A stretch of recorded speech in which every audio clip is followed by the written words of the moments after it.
Hi, it's Justine. I've got Andre here with me. Unfortunately, I don't have a cat with me, but we're going to speak about cats today. So Andre's just sort of listening in on this one.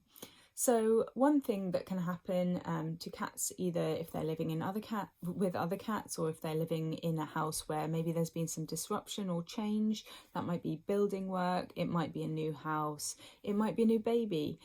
So lots of different things that can maybe just set the cat into a little bit more stressful situation than it's used to, and that can result in a cystitis. So weeing around the house in different places, maybe weeing more frequently.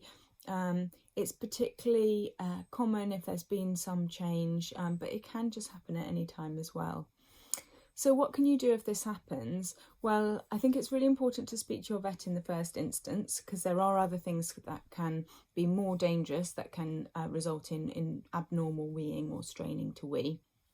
And these would include things like, particularly in male cats, maybe indoors, maybe that are a little bit overweight. If they're straining to wee, often that means that there's a blockage in their bladder, and that can be life-threatening. And definitely call your vet, speak to your vet. Hopefully they will then advise whether or not they think your cat needs to be seen. If it's a female cat doing these behaviours, it's less likely to be a blockage. It's probably more likely to be the cystitis. And in cats, unlike in people, it doesn't tend to be associated with bacterial infection. So normally they don't need antibiotics. But the bladder can go into sort of a spasm state and be really quite uncomfortable and sore. So often the cats benefit from anti-inflammatories just to make them feel more comfortable. And there's some other drugs that can help support optimum bladder health that you can try too.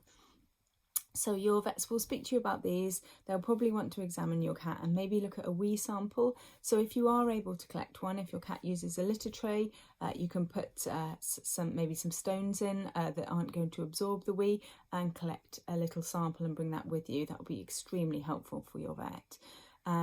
Something, if your vet's determined that it is most likely to be this stress-induced cystitis, is put lots of litter trays around the house so your cat's got options of where it can toilet, and try and reduce stress as much as possible. So if there is a new baby, maybe try and keep an area of the house that's a bit quieter for your cat to go. If there's a multi-cat household, make sure that there's plenty of food bowls in different places and litter trays so they don't feel the competition so much. There's also some medications and supplements that can help to reduce the feeling of stress in your cats too, which might help too. So these are just some options. The main messages are, though, if your cat is weeing differently, straining to wee, definitely speak to your vet, because it could be something very serious, and try and collect a wee sample if you possibly can and take that with you, because that will help.